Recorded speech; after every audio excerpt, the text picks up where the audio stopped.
मोदी की वजह से लोग ये इंडिया का अपना कॉन्स्टिट्यूशन और उनकी जो स्ट्रक्चर है वो उसकी डेवलपमेंट्स की वजह से वो आ रहे हैं। अगर राहुल गांधी भी बन जाता तब भी यही लोग आते। अब भी यही यानी आपको लगता है कि इंडिया की जो इतनी ग्रोथ हुई है इसमें नरेंद्र मोदी साहब का कोई हाथ नहीं है? अकेले नरेंद्र मोदी साहब का कोई हाथ नहीं है। अगर अकेले का हाथ होता तो इस दफा वो क्लियर मेजोरिटी लाजमी लेते। इस दफा उनका नारा था अब की बार 400 पार और वो 300 भी नहीं कर पाए। इंसान हैसियत देख के बुलाता है, ठीक है जी, इनकी हैसियत नहीं है। अगर इंडिया की बात करें तो वो पाकिस्तान को कहते हैं ना, एक पंजाबी की मिसाल है, बड़ी अच्छी सी मिसाल है कि आटे च लून बराबर नहीं है। वो पाकिस्तान को किसी भी तरफ से समझते ही नहीं है, चाहे जो मर्जी हो। वो दुनिया की इस टाइम अपने आप में मानते थर्ड बड़ी इकोनॉमी बन चुका है इंडिया। पाकिस्तान तो उस लाइन में भी अपने आप को जो है ना अकाउंट ना करे। क्रेडिट एक ऐसे यूट्यूबर को जाता है, इसका नाम ध्रुव राठी है। अच्छा। उस बंदे ने अपनी मोटिवेशन से पूरी इंडिया को उसने ऐसा एक, जिस तरह के पाकिस्तान में आवाम को शऊर है, उनको पता लगा है कि जो पार्टी जो सी है किसने धोखेबाज है। इसी तरह ध्रुव राठी ने एक बिल्कुल ही हिस्ट्री चेंज करके रख दिया। उसकी वजह से नरेंद्र मोदी को बहुत बड़ा शौक लगा है, जिसकी वजह से सीट्स बहुत ज़्यादा कम आई हैं। तो सबसे पहले क्रेडिट तो हमें उसको देना चाहिए जिसने अवेयरनेस फैलाई है सारी। इंडिया की ग्रोथ नहीं रुक सकती क्योंकि वो किसी एक बंदे की वजह से नहीं है, वो उनके स्ट्रक्चर्स की वजह से है, लॉ एंड ऑर्डर की वजह से, पॉलिटिकल स्ट्रक्चर की वजह से, एजुकेशन सिस्टम की वजह से। मोदी ने एजुकेशन सिस्टम नहीं बनाया। एजुकेशन सिस्टम की बुनियाद IIT जितने भी इंडिया में मौजूद हैं जिनको अच्छे इंस्टीट्यूट समझा जाता है, उनकी बुनियाद जवाहरलाल नेहरू ने डाली थी। तो ये मोदी का कारनामा नहीं है, ये इंडिया का जो पॉलिटिकल स्ट्रक्चर है ये उसकी स्ट्रेंथ है। हमारे दुबई के साथ कितने अच्छे ताल्लुकात हैं, हमारी इतनी हैसियत है जी। पाकिस्तान का कोई भी बंदा वहाँ पे जाए, ग्रीन पासपोर्ट की बाजू पकड़ के साइड पे ले जाते हैं, भाई आ जाओ जरा साइड पे। और आप वहाँ पे देखें कि इंडिया के प्राइम मिनिस्टर नरेंद्र मोदी ने वहाँ पे दुनिया का सबसे बड़ा मंदिर बना दिया है। वो कर सकता है, पाकिस्तानी बनाएगा, अपनी मस्जिद ही बना ले, हालांकि वो तो मुस्लिम कंट्री है। नरेंद्र मोदी की जो अभी पोजीशन है वो बहुत ज़्यादा वीक है क्योंकि उसने अलायंस बनाया है बाकी गवर्नमेंट से। तो कोई भी अगर वो बिल पास करवाना चाहे या कुछ भी करवाना चाहे तो उनको अपने अलायंस वगैरह से पता करना पड़ेगा। तो मतलब ये है कि अभी जो उनकी हुकूमत की जो अभी फ़िलहाल जो सिनेरियो है वो बहुत ज़्यादा वीक है। और जो उनके क्लेम से और जो उनकी जिन्होंने क्लेम किया था कि हम ये कर देंगे, उसके मुताबिक कुछ भी नहीं हुआ और इनको एकदम से एक जी अस्सलाम वालेकुम। उम्मीद करता हूं आप सब खैरियत होंगे, ठीक ठाक होंगे। This is me Abdul Shakoor, welcome back to Mithu react with new brand reactions video.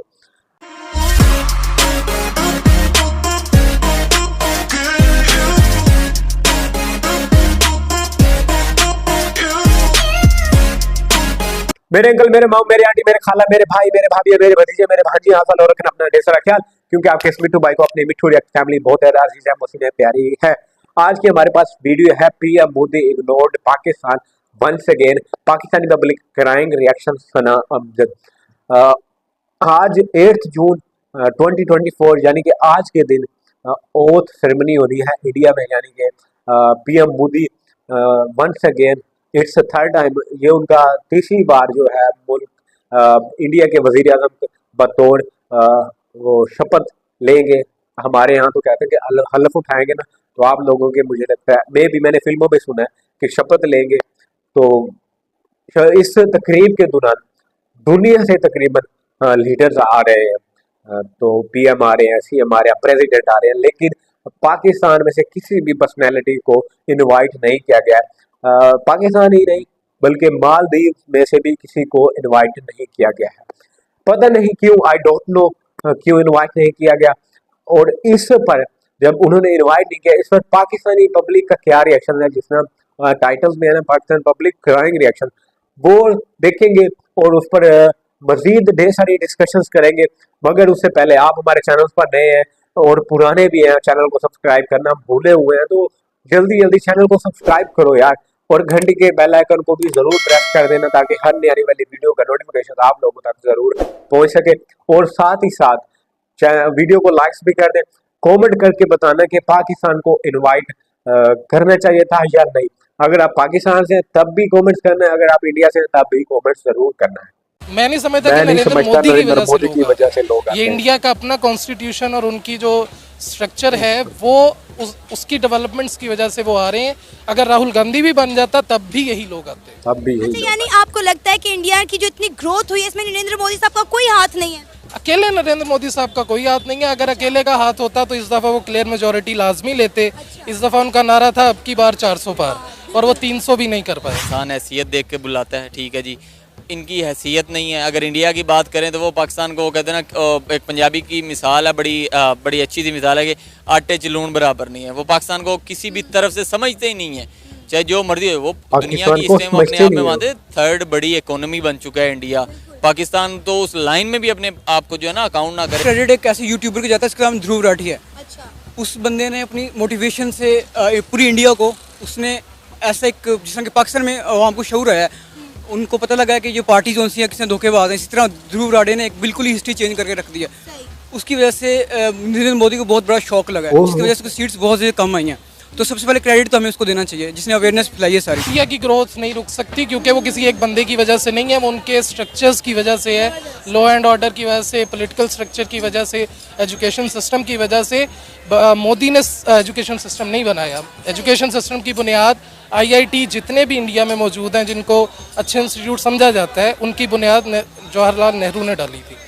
तो ये मोदी का कारनामा नहीं है, ये इंडिया का जो पॉलिटिकल स्ट्रक्चर है, ये उसकी स्ट्रेंथ है। हमारे दुबई के साथ कितने अच्छे ताल्लुकात हैं, हमारी इतनी हैसियत है जी। पाकिस्तान का कोई भी बंदा वहाँ पे जाए, ग्रीन पासपोर्ट की बाजू पकड़ के साइड पे ले जाते हैं, भाई आ जाओ जरा साइड पे। और आप वहाँ पे देखें कि इंडिया के प्राइम मिनिस्टर नरेंद्र मोदी ने वहाँ पे दुनिया का सबसे बड़ा मंदिर बना दिया है। वो कर सकता है, पाकिस्तानी बनाए खा, अपनी मस्जिद ही बना ले, हालांकि वो तो मुस्लिम कंट्री है। नरेंद्र मोदी की जो अभी पोजीशन है वो बहुत ज़्यादा वीक है, क्योंकि उसने अलायंस बनाया है बाकी गवर्नमेंट से। तो कोई भी अगर वो बिल पास करवाना चाहे या कुछ भी करवाना चाहे तो उनको अपने अलायंस वगैरह से पता करना पड़ेगा। तो मतलब ये है कि अभी जो उनकी हुकूमत की जो अभी फ़िलहाल जो सिनेरियो है वो बहुत ज़्यादा वीक है। और जो उनके क्लेम्स थे और जो उनकी जिन्होंने क्लेम किया था कि हम ये कर देंगे, उसके मुताबिक कुछ भी नहीं हुआ और इनको एकदम से एक सरप्राइज, एक शॉक मिला। नाज़रीन, जैसा कि आप सब जानते हैं कि एक बार फिर से इंडिया में नरेंद्र मोदी की सरकार आ चुकी है। 8 जून को इंडिया के प्राइम मिनिस्टर नरेंद्र मोदी की ऑथ सेरेमनी की अनाउंसमेंट कर दी गई है। इंडिया में इस ऑथ सेरेमनी को लेकर तैयारियां जोरों शोर के साथ जारी हैं। दुनिया भर के बड़े बड़े लीडर को इस ऑथ सेरेमनी में इन्वाइट किया गया है। इसी मुद्दे पर आज हम बात करेंगे पाकिस्तान की आवाम से और जानेंगे उनकी राय। तो आइए चलिए हमारे साथ। क्या नाम है आपका? इंतजार हुसैन। इंतजार। सर क्या करते हैं आप? मैं लेक्चरर हूँ इंग्लिश का। जबरदस्त। सर आपको पता होगा कि इंडिया में एक बार फिर से नरेंद्र मोदी साहब की सरकार आ चुकी है। तीसरी बार वो इंडिया के प्राइम मिनिस्टर जो है वो इलेक्ट हुए हैं और जब उनका ये इलेक्शंस का रिजल्ट अनाउंस किया गया तो दुनिया भर से नरेंद्र मोदी को मुबारकबादें रिसीव हुई। और अब जो है 8 जून को नरेंद्र मोदी साहब जो है वो ओथ सेरेमनी उनकी होने जा रही है। वो ओथ लेंगे as a 3rd prime minister of India. क्या कहना चाहेंगे? दुनिया भर के बड़े बड़े लीडर आ रहे हैं इस ओथ सेरेमनी में। जी, वो पूरी दुनिया के लीडर्स आ रहे हैं और आना भी चाहिए उन्हें, क्योंकि इंडिया ने अपनी इमेज, सॉफ्ट इमेज दुनिया के सामने बहुत अच्छी बनाई है। उनका अभी G20 का समिट लास्ट ईयर वहाँ पे हुआ है, वो एक अच्छा उनका इमेज बिल्डिंग उससे हो गई है।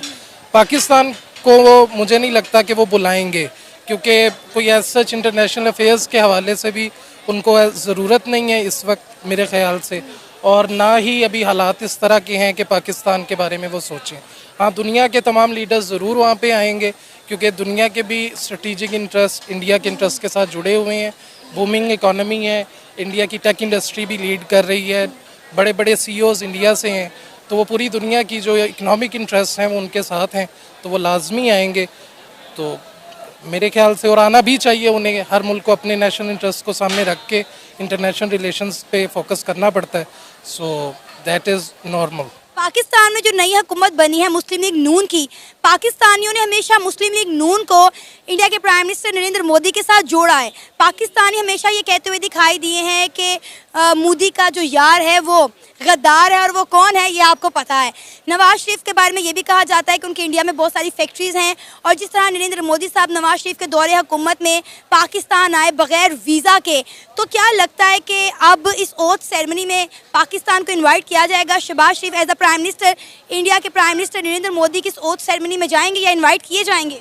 नहीं, मुझे नहीं लगता कि इनवाइट किया जाएगा। बाकी ये जो मोदी का यार वाली बात है, वो नारा ज़्यादा है, हकीकत कम है उसमें। अच्छा। क्योंकि इंडिया और पाकिस्तान के जो रिलेशंस हैं वो कोई दो लोगों के रिलेशंस या फैमिलीज़ के रिलेशंस नहीं हैं, वो दो कंट्रीज़ के रिलेशंस हैं जो एक बंदा नहीं चला रहा। सो वो नेशनल इंटरेस्ट है, वो एक ख़ास डेवलपमेंट्स में चल रहा है, वो उसी के मुताबिक चलेगा, चाहे इमरान खान हो चाहे नवाज शरीफ हो।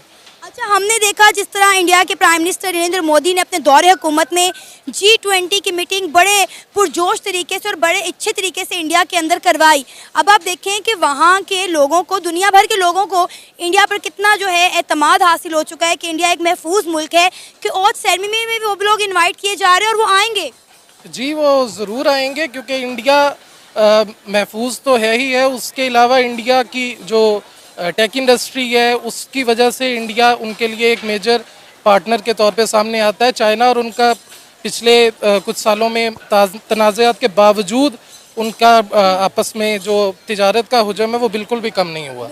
तो जो ये कंट्रीज़ हैं वो ये नहीं सोचते कि इस वक्त क्या हो रहा है, किसी एक बंदे के कुछ करने या ना करने से कुछ नहीं होता। अभी मैं रिसेंटली पढ़ रहा था कि नरेंद्र मोदी साहब 2036 के जो ओलंपिक गेम्स हैं वो भी इंडिया में करवाना चाह रहे हैं। उन्होंने जो वर्ल्ड कप हुआ उसको भी अच्छा कैश करवाया, G20 को भी करवाया। तो वो उनकी जो फिल्म इंडस्ट्री है वो भी उसको वो अपनी एक कल्चरल प्रोडक्ट के तौर पे दुनिया में लेके जाते हैं।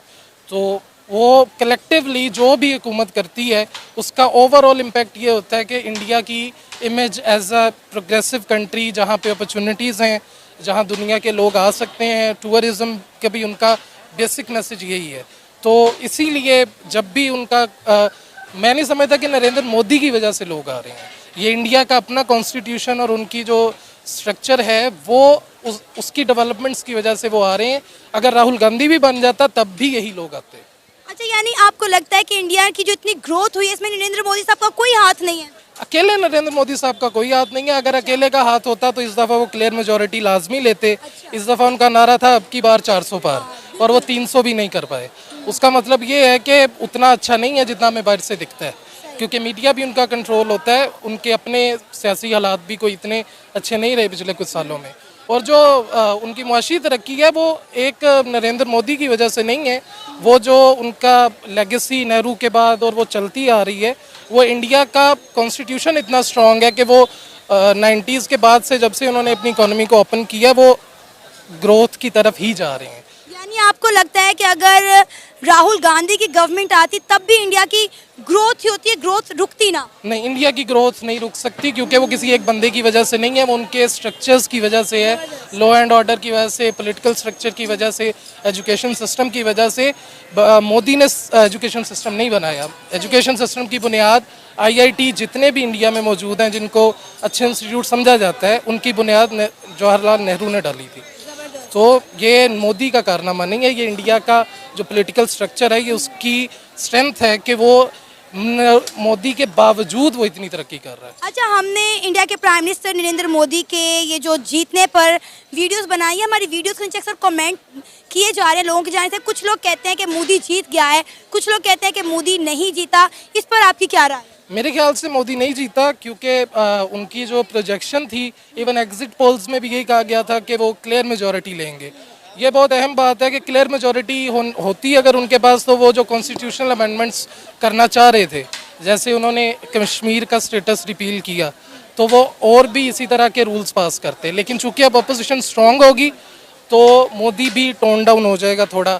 कोalition पार्टनर्स के साथ जब चलना होगा तो वो उस तरह का रेटोरिक नहीं लेके चलेंगे, बल्कि अब सबको साथ लेके चलने वाला हमारे आसिफ अली जरदारी साहब की तरह उनको चलना पड़ेगा। And that is the best that can happen to any country. अच्छा, हमने तो अक्सर ये देखा है कि इंडिया में जितनी डेवलपमेंट हुई है उसका सेहरा है जो है नरेंद्र मोदी साहब के सर पर ही सजाया गया है। अक्सर ये नारा गूंजता हुआ हमें सुनाई देता है कि मोदी है तो मुमकिन है।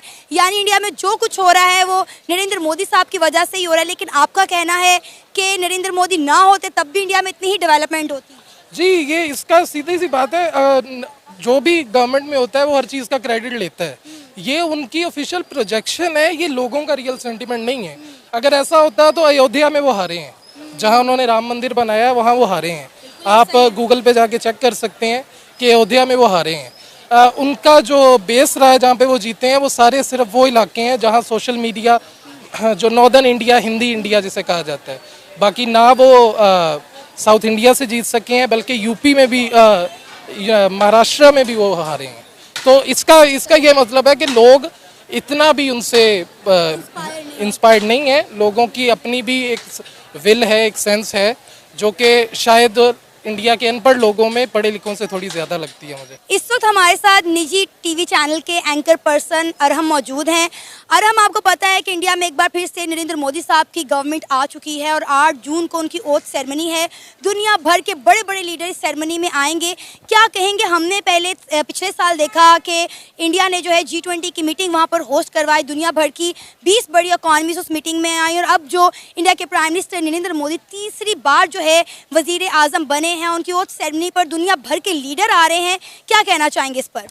सबसे पहले तो देखा जाए जी, एक बहुत बड़ी बात है, अप्रिशिएट की बात है कि वो तीसरी दफ़ा वो कहते हैं ना मोदी सरकार वापस आ रही है, ठीक है।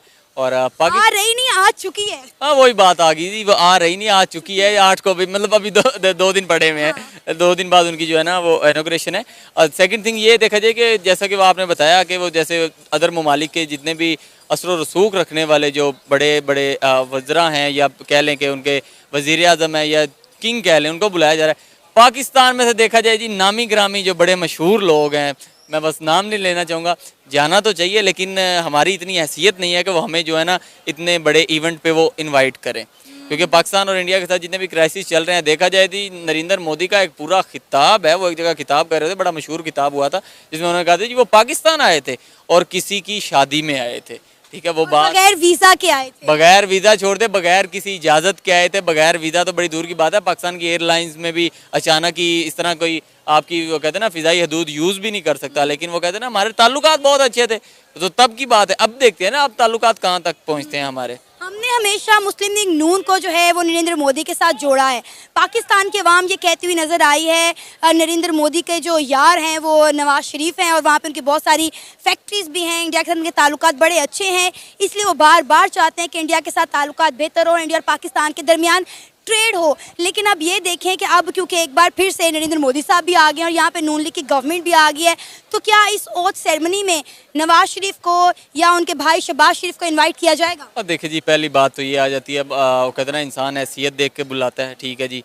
इनकी हैसियत नहीं है। अगर इंडिया की बात करें तो वो पाकिस्तान को वो कहते हैं ना एक पंजाबी की मिसाल है, बड़ी अच्छी सी मिसाल है कि आटे च लून बराबर नहीं है। वो पाकिस्तान को किसी भी तरफ से समझते ही नहीं है, चाहे जो मर्जी हो। वो दुनिया की इस टाइम अपने आप में मानते 3rd बड़ी इकोनॉमी बन चुका है इंडिया।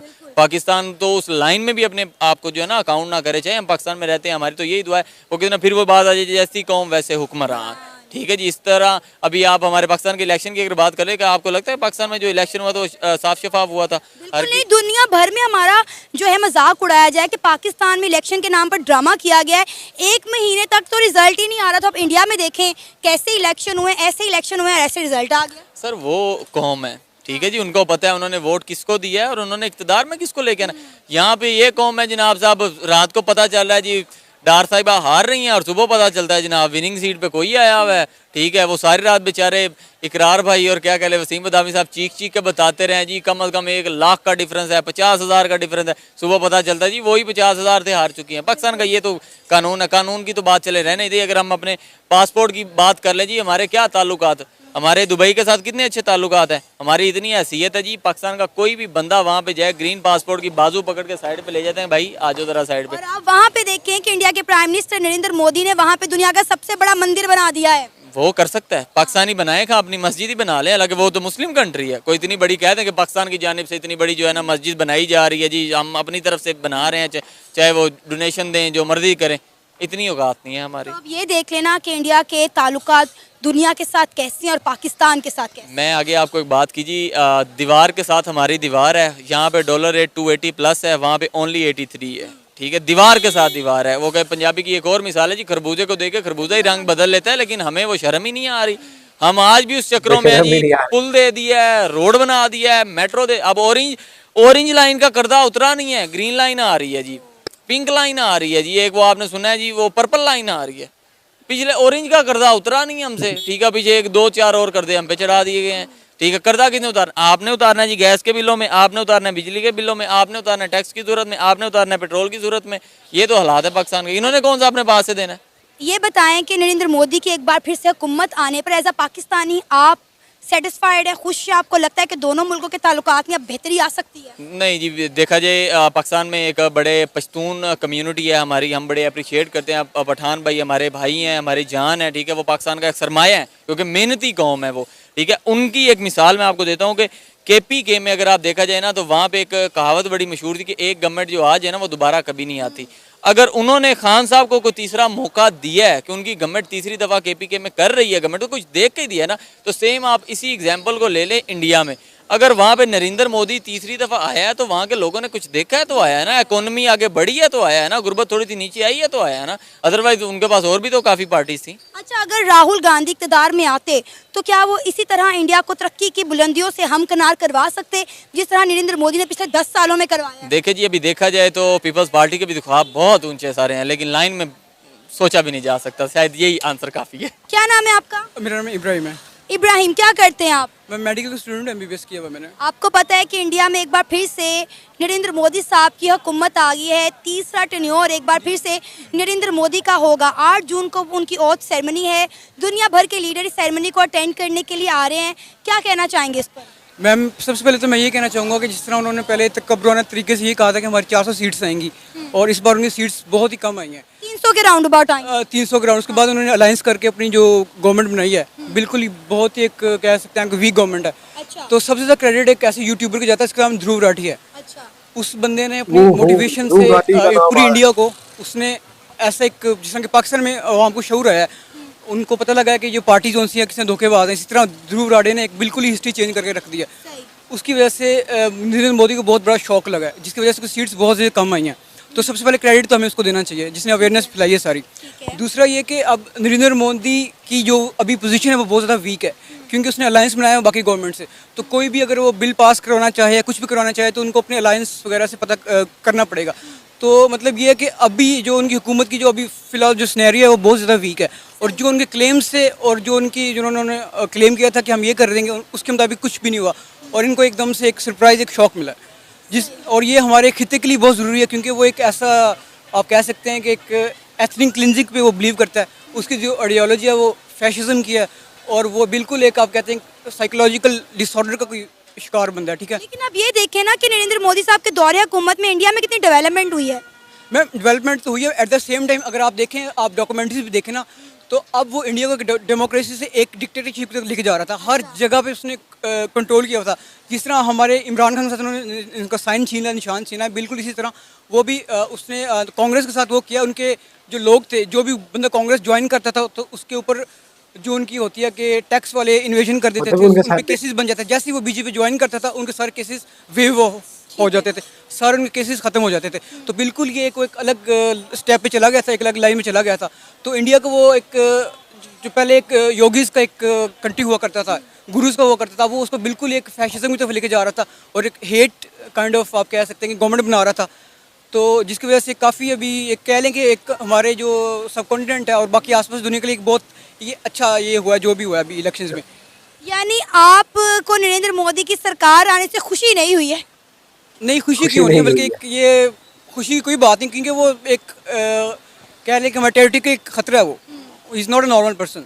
अयोध्या से वो हार गए हैं जहाँ पे उन्होंने राम मंदिर बनाया। ये आप देखें ना, कितना बड़ा उनका एक लालू सिंह के नाम से, लल्लू सिंह क्या नाम था उसका, नाम भी इस तरह का उसका, वो उन्होंने खड़ा किया, वो भी हार गए वहाँ से, जहाँ से उन्होंने अपनी बेस रखी थी कि हम मंदिर बनाएंगे वहाँ पे। अपने मेन गढ़ से, यूपी कहते हैं कि इंडिया में अगर यूपी से आप जीत लो तो पूरा इंडिया आप विन कर सकते हो, मगर उसने जो वहाँ से वो हारा है, आप कह लें कि अपने ही गढ़ से हारा, कितनी बड़ी एक शेम की बात है उसके लिए।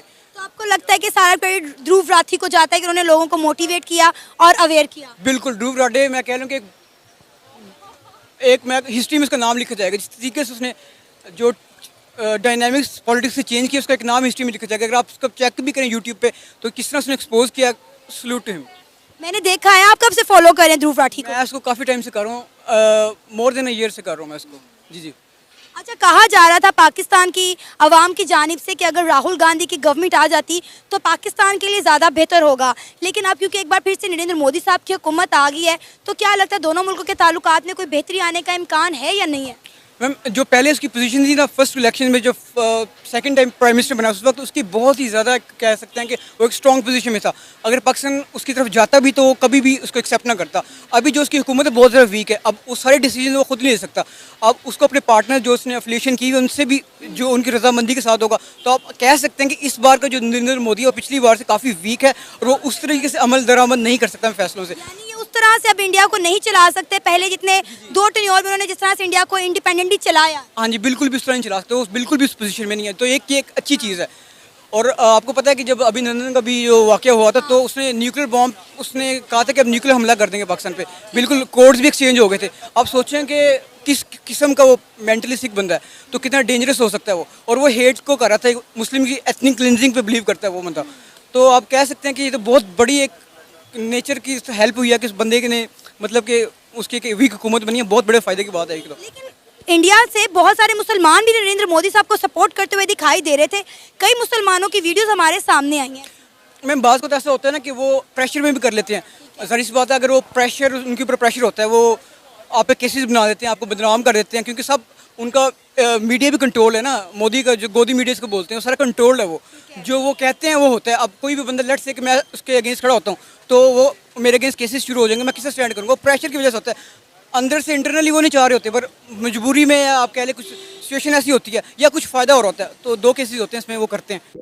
और सेरेमनी 8 जून 2024 यानी आज के दिन नरेंद्र मोदी ने इंडिया के बतौर वजीर आज़म थे तीसरी बार उन्होंने शपथ लेनी है और वो बन जाएंगे वजीर आज़म थर्ड टाइम। तो उसमें वर्ल्ड से लीडर आए हैं, इनविटेशन उन्हें किया गया है और उसमें पाकिस्तानी में से किसी ऐसी पर्सनैलिटी को इनवाइट नहीं किया गया था। जिस तरह ये हम कहते हैं यहाँ पाकिस्तान में नारा भी रहा है, मोदी का जो यार है वो मुल्क का किरदार है। ये सोच रहे थे पाकिस्तानी पब्लिक के इनवाइट किया जाएगा उन्हें, वो जाएंगे। तो मैं भी थोड़ा थोड़ा मुझे भी ये शक था कि बुलाएंगे। फिर मैं ये भी देखता था 8 मई 2024 यानी कि पिछले महीने ही मुस्लिम लीग नून का इजलास हुआ है, जनरल कौंसिल इजलास। उसमें नवाज शरीफ ने एक बहुत ही मतलब डेंजरस बयान मेरे ख्याल से, क्योंकि इस मौके पर नहीं देना चाहिए था जिस मौके पर उन्होंने दिया था। कहते हैं कि 21 अप्रैल 1999 में वो आए थे अटल बिहारी वाजपेयी। अटल बिहारी वाजपेयी आए, इंडिया के वजीर आज़म थे उस वक्त। तो उनके दरमियान एक मुआहदा तय पाया था, अमन का मुआहदा तय पाया था। तो जैसे मुआहदा करके वापस गए थे तो पीछे से हमारे जो चीफ ऑफ आर्मी स्टाफ थे जनरल परवेज मुशर्रफ साहब, उन्होंने जंग शुरू कर दी थी। कारगिल जंग शुरू हो गई थी, ठीक है, कारगिल की पहाड़ी पर। तो उसमें पाकिस्तान ने इंडिया को धोखा दिया था। मतलब इंडिया ने जितने भी पाकिस्तान के साथ मुआहदे किए पाकिस्तान ने उसमें धोखा दिया। तो मैं यही सोच रहा था कि जब पाकिस्तान ने उनको दिया भी धोखा है तो पाकिस्तान को कैसे वो बुलाएंगे, पाकिस्तान को वो नहीं बुलाएंगे, ठीक है। तो ये थी वीडियो और उस पर पाकिस्तानी पब्लिक रिएक्शन था। तो थोड़ा सा पाकिस्तानी पब्लिक को भी ज़रा सा डिटेल्स में उसकी बात करते हैं कि पाकिस्तानी पब्लिक का कहना है कि अब मोदी तीसरी बार आया है, तो मोदी के होते हुए इंडिया ने बहुत ग्रोथ किया है। अगर ग्रोथ किया है तो इंडिया का वज़ीर आज़म तीसरी बार वो बना है, ठीक है। तो पाकिस्तानी पब्लिक कहती है नहीं जी, ये सिर्फ मोदी का काम नहीं है। तो ये जो इनकी इंडिया के एक जो पॉलिटिकल स्ट्रक्चर है, लॉ एंड ऑर्डर है, तो ये उसकी बिना पर इंडिया ने इतनी तरक्की किया। ये पंडित नेहरू लाल के बाद जो इनकी IIT के इतने अच्छे इदारे हैं या एजुकेशन का जो सिस्टम है वो नेहरू लाल के बाद से वो ग्रो कर रहे हैं। मतलब ये अकेले मोदी का काम नहीं है। और दूसरी हम ये भी देखते हैं कि जो हाँ ये है मोदी साहब, तो ये एक मतलब सिर्फ हिंदुइज्म को ही आगे लेके आना चाहते हैं। मुसलमानों के खिलाफ अक्सर इनकी कार्रवाइयाँ चलती रहती हैं, कहते हैं। तो उसमें पाकिस्तानी पब्लिक का कहना एक क्वेश्चन यहाँ पे भी खड़ा होता है कि जो इंडिया में मुसलमान है वो इसके साथ क्यों खड़े। तो इसमें पाकिस्तानी पब्लिक कहती है कि आप लोग अक्सर हमें यूट्यूब पर, सोशल मीडिया पर या इंडियन न्यूज़ पर भी ये सुनने को मिलता है कि गोदी मीडिया, ठीक है। गोदी मीडिया मतलब जिस तरह पाकिस्तान में हाल चल रहा है कि पाकिस्तान की मीडिया को कंट्रोल कोई कर रहा है, इस तरह कहते हैं कि इंडिया में भी मोदी सरकार जो है वो मीडिया को कंट्रोल कर रही है, हर चीज़ पर उस पर कंट्रोल है। तो वो अगर कोई मोदी के खिलाफ बात करता है तो उस पर केसेस बन जाते हैं, तो वो केसेस जो भी बात करते हैं उस पर केसेस, तो इसीलिए मजबूरी में वो प्रेशर में ये मोदी के साथ खड़े हुए हैं। अब जिस तरह अब इमरान खान पीटीआई से पाकिस्तान में उनका जो निशान था, इंतखाबी निशान छीना गया, इसी तरह राहुल गांधी की पार्टी का भी छीना गया। इंडिया में भी जो पॉलिटिकल सिचुएशन थी वो भी खराब थी, मतलब मोदी पर सारा कंट्रोल था। तो और अगर ये कहते हैं कि इतने जो लोग आ रहे हैं वो सेरेमनी पे या मोदी ने बुलाया हुआ है या मोदी की वजह से आ रहे हैं, ये ऐसा बिल्कुल भी नहीं है। ये बल्कि अगर राहुल गांधी भी आते हैं तब भी ये लोग आते हैं, क्योंकि ये एक उनकी दो नेशंस के तल्लुकात होते हैं, वो अपने दो नेशंस के तल्लुकात को बरकरार रखने के लिए वो जरूर आते हैं। तो ये मोदी के लिए नहीं आ रहा है। पाकिस्तान को क्यों नहीं बुलाया गया ये तो अब इंडिया को पता, लेकिन जहां तक मुझे लगता है कि हाँ, पाकिस्तान को वो समझते नहीं है कि ये कंट्रीज है, तो इसीलिए नहीं बुलाया गया। तो ये था आज का हमारा रिएक्शन। आई होप आप लोगों को बहुत पसंद आया होगा। तो पसंद आया तो कमेंट सेक्शन में ज़रूर बता दें। और मैंने आप लोगों से एक सवाल भी पूछा था कि पाकिस्तान को बुलाना चाहिए था या नहीं बुलाना चाहिए था। बहुत कंट्री से, इंडिया से भी पाकिस्तान से भी, आप लोगों ने कमेंट सेक्शन में मुझे ज़रूर बताना। तो मुझे दीजिए इजाज़त, यहाँ पर मैं करता हूँ आज के रिएक्शन का एंड। तो अपना और अपने इर्द गिर्द वाला ख्याल, साइनिंग ऑफ।